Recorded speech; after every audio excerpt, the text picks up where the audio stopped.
Қордай аудандық шекара басқармасында жас сарбаздар әскери ант қабылдады. Салтанатты рәсім барысында жас жауынгерлер отанға адал қызмет етуге серт беріп, ел шебін күзетуге дайын екендіктерін көрсетті. Іс-шараға әскери қызметкерлер, ардагерлер мен сарбаздардың ата-аналары қатысты. Толығырақ тілші материалында. Бүгін Қордай ауданы шекара басқармасында ерекше әрі салтанатты шара өтуде. Көктемгі 2026 шақырумен әскери қызметке келген сарбаздар отан алдында ант қабылдауда. Іс-шара жеке құрамның сапқа тұруымен басталып, мемлекеттік ту салтанатты түрде алаңға шығарылды.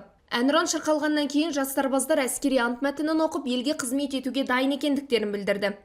Салтанатты рәсімде әскери тәртіп пен жауынгерлік рух айқын сезілді. Бұл әскери ант Қазақстан Республикасының азаматтарының елін жерін қорғауға арналған борышы. Сол борышын бүгін ата-анасының алдында, елінің жерінің алдында антын қабылдап, ертең мемлекеттік шекараны күзетуде өзінің борыштарына әрқашан дайын болады. Бүгінгі таңда Қордай ауданы бойынша шекара басқармасында 224 жас сарбаздарымыз келіп қызмет атқаруда. Бұл жас сарбаздарымыз Жамбыл облысы, Түркістан облысы, Шымкент қалаларынан шақырылған жас сарбаздар. Елін жерін қорғауға келген сарбаздарымыз әрқашанда мемлекеттік шекараға күзетуге дайын. Қордай аудандық шекара басқармасы заманауи талаптарға сай жабдықталған әскери нысандардың бірі саналады. Бүгінде мұнда жас сарбаздар саптық дайындық пен жауынгерлік машықтарды меңгеріп жатыр. Сонымен қатар шара барысында арнаулы мақсаттағы мобильдік іс-қимылдар бөлімінің әскери қызметшілері арнайы тактикалық көріністер көрсетті.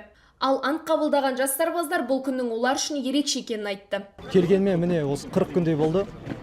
Бүгін әскери ант қабылдау күні болды. Барлық әскери қызметшілерді әскери ант қабылдаумен құттықтаймын. Және де келесіде келетін, менен кейінгі келетін жас сарбаздарды, яғни азаматтық парызымды өтеуге шақырамын.